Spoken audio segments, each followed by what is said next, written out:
Io. There is a vale in Thessaly, enclosed with hanging forests steep on every side. Men name it Tempe. Here Peneus rolls at towering Pindus' foot his foaming course, and from his mighty fall the swirling clouds of mist drift down and rain upon the trees. And far the water's wearying roar resounds. Here is the home, the mansion, the retreat of that majestic river.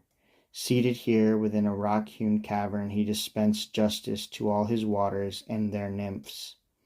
Hither assemble first the neighboring streams, restless Enopeus, old Apidanus, Spercheius poplar-fringed, gentle Amphisus, and Aias, doubtful whether to console Daphne's fond parent or congratulate. Soon other rivers come, whose courses flow where'er their currents drive, and lead at last their wandering waters weary to the sea. But one is absent, Inachus, withdrawn deep in his cave, and weeping tears that swell his current, as he mourns in bitter grief Io, his daughter lost. He cannot tell whether she lives or dwells among the shades, and finding her nowhere thinks she must be nowhere, and fear feeds fear when knowledge fails. Io, returning from her father's stream, had caught Jove's eye. "You charming girl," he said, "well worthy of Jove's love. Happy is he, whoe'er he be, that wins you for his bed. Go to the deep wood's shade." He pointed to the shady wood. "The hour is hot. The sun shines in his zenith.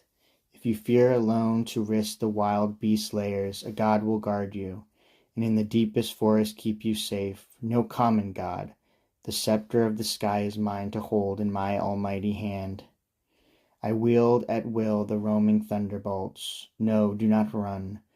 For now the girl had run. Through Lerna's meadows and the forest lands of high Lyrceus she sped, until the god drew down a veil of darkness to conceal the world, and stayed her flight, and ravished her.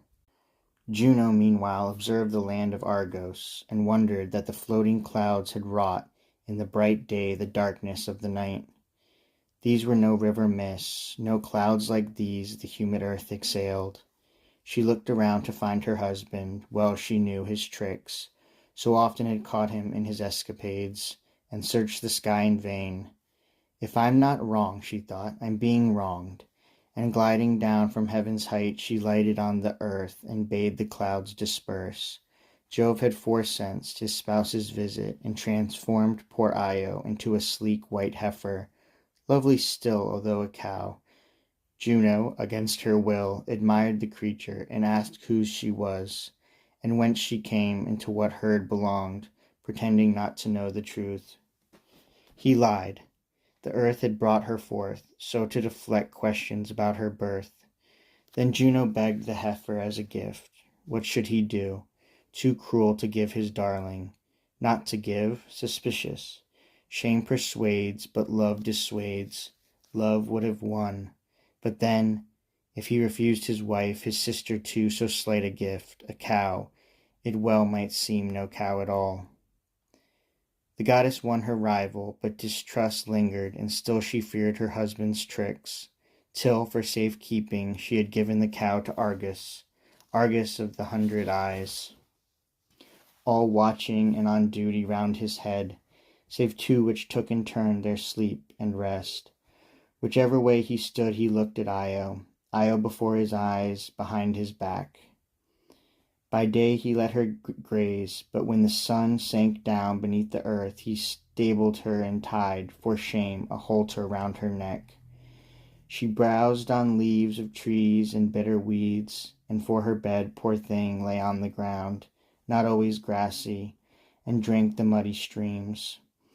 And when, to plead with Argus, she would try to stretch her arms, she had no arms to stretch.